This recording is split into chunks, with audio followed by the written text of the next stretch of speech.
Hello, welcome to Huson DIY. In this video, part 3 of our Home Assistant series, we're installing this, the Home Assistant Sky Connect.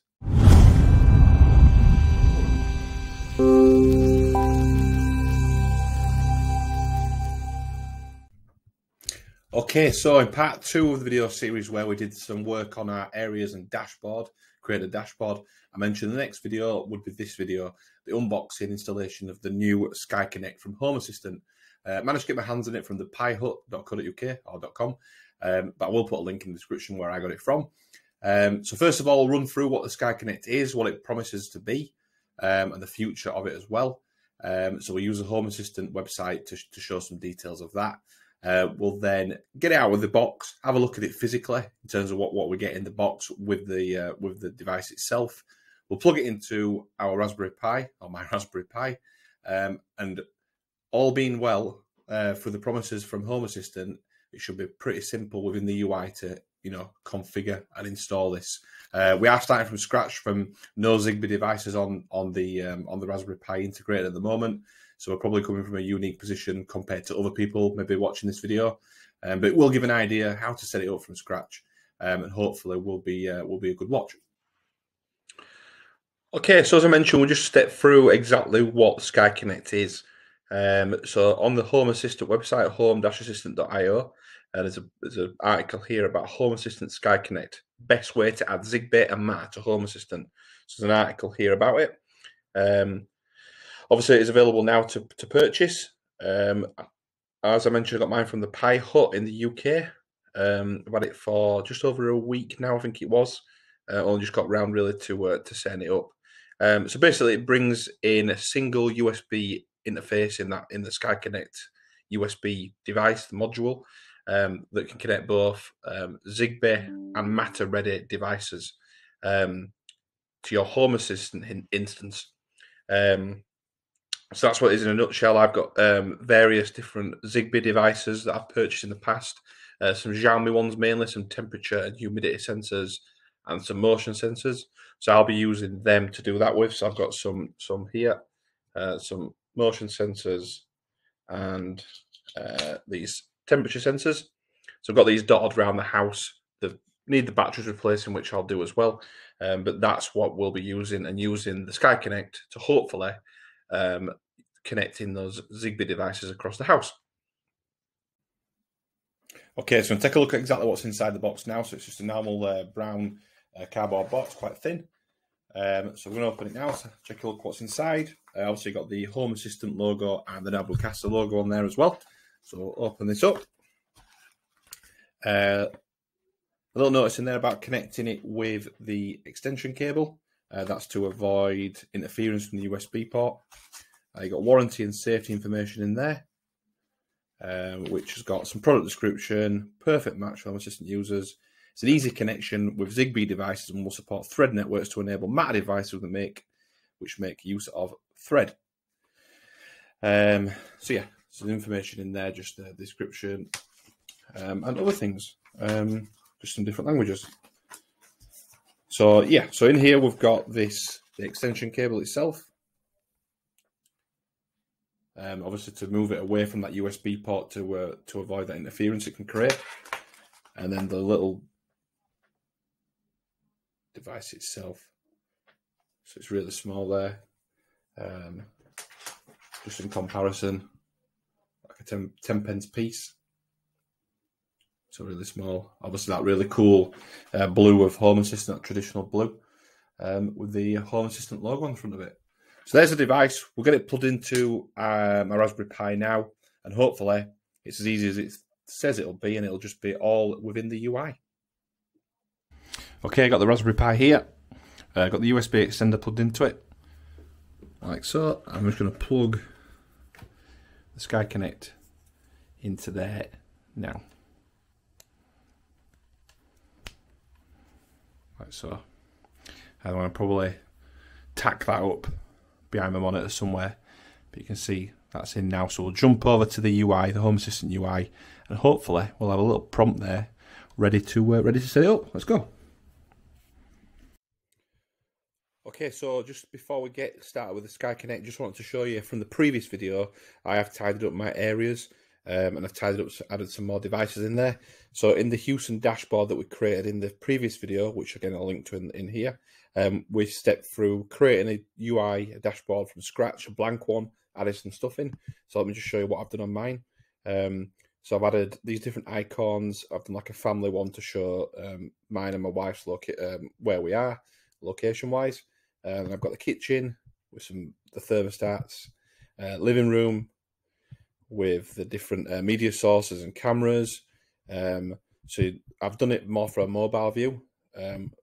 So if you can imagine, I've used a vertical stack to keep everything stacked vertically, and then used some horizontal stacks just to control how many buttons and entities are within each horizontal layer. So I've done that on mine. Obviously, the more and more I add onto here, I can add more and more devices in, but I've got kind of a foundation now ready to go to add more stuff on. Okay, so let's crack on with the main event with the Sky Connect integration. So I do have a new notification in here. Discovered new devices on your network. I'm going to check it out. And hopefully, there we go. Yeah, we've got the Sky Connect there. So this discovered Sky Connect ZigBee home automation. So I'm going to click configure. Do you want to set up Sky Connect version 1.0? I do indeed. And let's see what magic happens here. Choose network settings for your radio. Upload a manual backup. Oops, let me go back to that.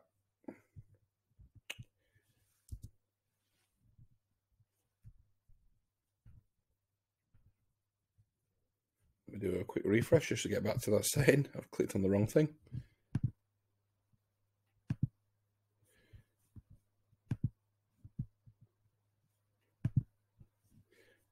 So I can't get back to the previous setting now. Submit that, cross that off, ignore.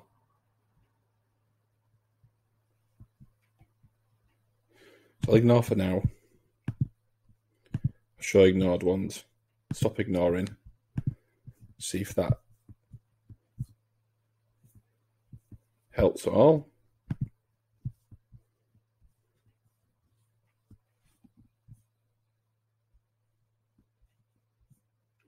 Okay, now I've lost it. Let me pause there. I might just go and unplug it and replug it back in. Okay, disaster over. I'll just do a quick restart of Home Assistant and it's come back now as discovered. I'll click on configure. Oh, yeah, I want to do that.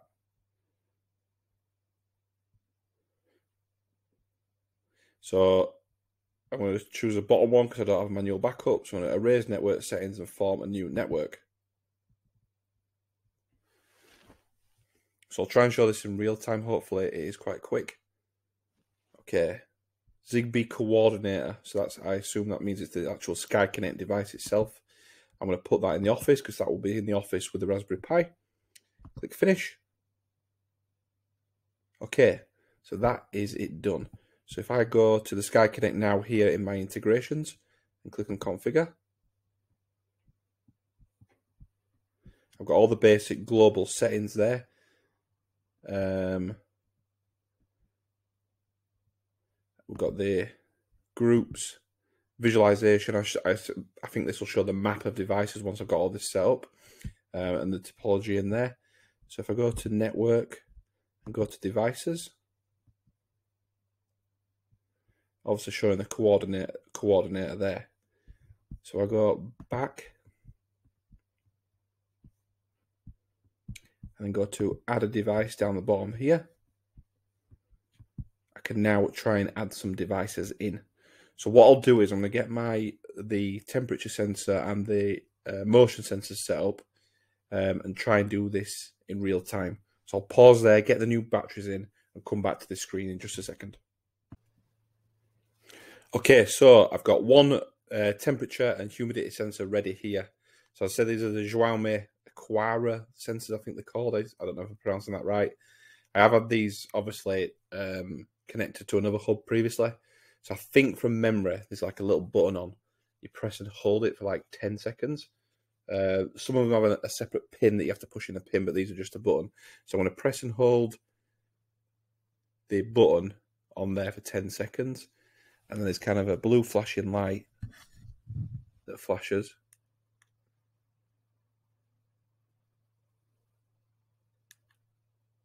Okay, so I'm going to add device now. I'm going to press and hold this again for like 5 seconds. And it's flashing now. Or it was flashing. Okay, so after a few seconds, oops, sorry, let's go with that. A few seconds, I did get this screen come up. So I'm assuming that this is the sensor that it's detected. Or it's a hell of a coincidence. So I think I reset it, then eventually it did find it. I'm a bit of a distance away from the actual hub. So let me just hope it is for now. And let me just set this up. So it's going to be the temperature sensor in the sitting room. And I'll call it sitting room sensor just for now.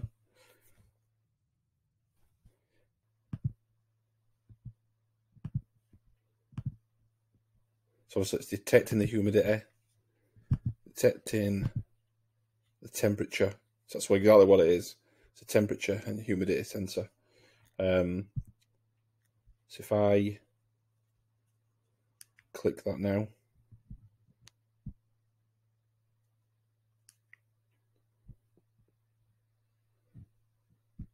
four seconds ago, I'm pretty sure it is that one. So that's looking good. So that's done that with no problem whatsoever.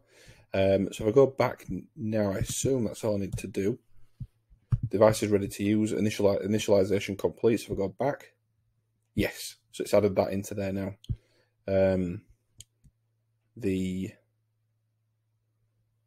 sitting room sensor now. So I'll try to do exactly the same. I'll put a new battery into this motion sensor. Again, it's a Xiaomi one. And this one is a pin. There's a hole in the side of it where you put a pin in to reset it.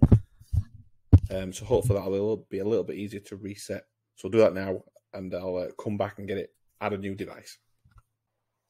Okay, so I've reset it now. I've held it down for like 10 seconds on there. So I'm hoping that's reset it now. So I'm going to go back to add device. I'm going to just use the pin, just to press that for a couple of seconds, just to try and put it into pairing mode. I probably should have looked at the instructions on how to pair these, to be fair, which I might do if this doesn't work now. But we'll see if we get this working in real time. It's flashing away.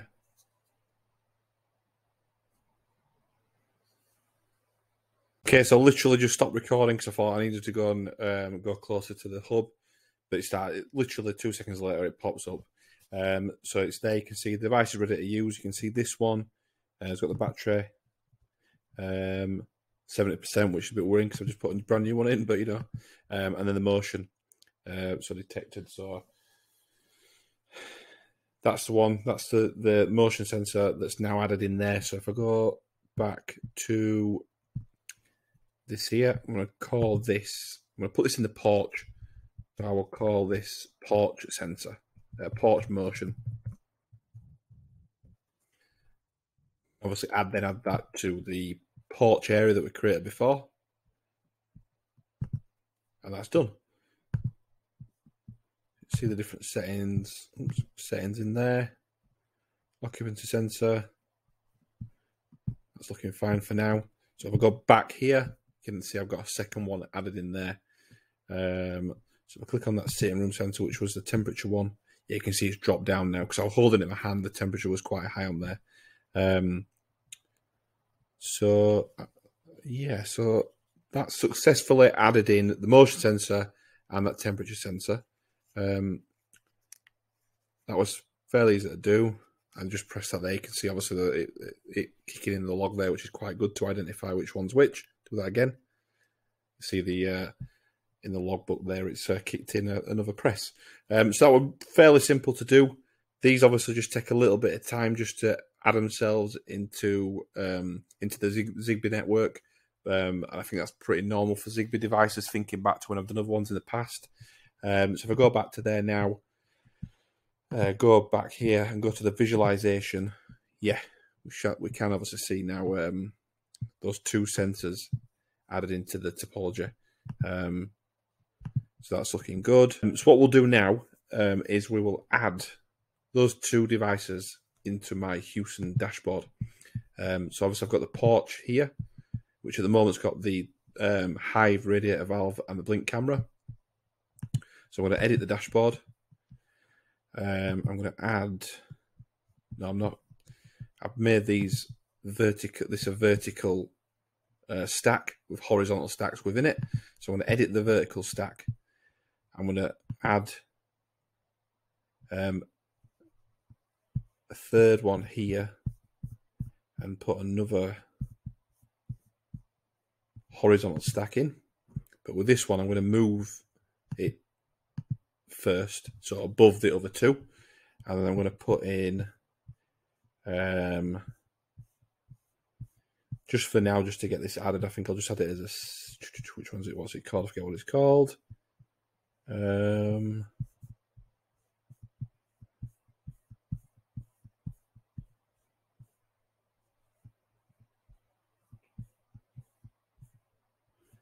didn't think it was glance, but I'll add it as a glance anyway. And we will just add, obviously only one in for now, but this is a porch, so we'll add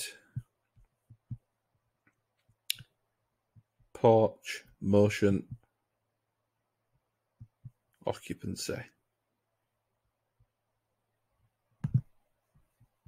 This one.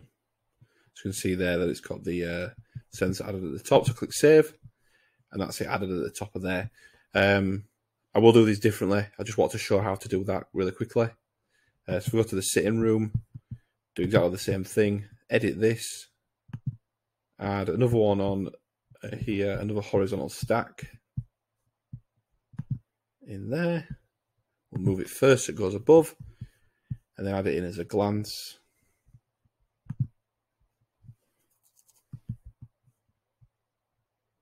Get rid of that, get rid of that.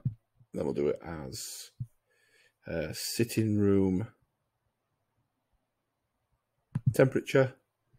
We can add a second one in because it's got the humidity as well. So we'll do sitting room humidity. Sitting room humidity. So we'll save that. And you can see now we've put my temperature and humidity in there. We can also change the name or get rid of the names there, which we can do now actually. So if I go get rid of the show name, that should get rid of the names. It does indeed. So now we can see I've just got the temperature sensor icon and the humidity icon there showing that. So click done, and that's done. Pretty simple to do. Added in on the on that custom dashboard. Okay, so there we go. That's all set up now. So we've added the motion sensor and the temperature / humidity sensor in there onto that new Sky Connect. So it kind of is what it says it is on the tin. Plug and play, plug it in. The UI detects it. You can add it in directly from the UI, configure it in there. There's no other screens to go on, no other IP addresses to set up on another network. It's all as easy as that. As I mentioned at the beginning of the video, obviously I am setting this up from scratch. I'm not importing a previous ZigBee network, so obviously it has been a lot easier for me. But I guess if you are setting up from scratch, it just proves how easy it is to do. And I guess I've always found with my home automation that sometimes I like to start from scratch anyway, just like wipe the slate clean and start again. So if you are moving across the Sky Connect, it might be a good opportunity to rebuild that ZigBee network. Obviously, some people that won't be possible because of perhaps the size of your ZigBee network and the amount of devices you've got. But it just, something to bear in mind, something you could possibly do. So yeah, overall, really easy to set up, easy to add those devices in. I've got a load more of these devices dotted around the house, which I'll get new batteries for and get them added. But we've shown there how easy it is to add new devices in. Okay, so that's the end of that video for now. Just setting up that Sky Connect. So we've unboxed the Sky Connect device, shown what you got in the box with the USB device and the extender. No documentation required because it is plug and play, and we've kind of proved it is plug and play. It has worked first time for me. Obviously, I had to do a quick restart just to get it rediscovered because I messed up. We've configured the network. We've added 2 devices in there, being a temperature sensor and a motion sensor. So really good overall. Really impressed, and I can't wait to get started getting more and more devices added in. So if you've liked the video, if you've enjoyed watching the new device from Home Assistant Sky Connect, give it a thumbs up, give it a like. If you haven't for any reason, give it a dislike and let me know in the comments. If you've got any questions about the device, anything you want me to check while you're waiting for yours to arrive, or if you're making a decision to get one, let me know in the comments section. I'll reply to any questions at all. Any other general questions about this video, other videos, any other videos you think I should make, also drop that into the comments section and I'll get back to you. And if you want to follow this journey along on the Huson DIY channel, hit that subscribe button and we'll see you on the next one.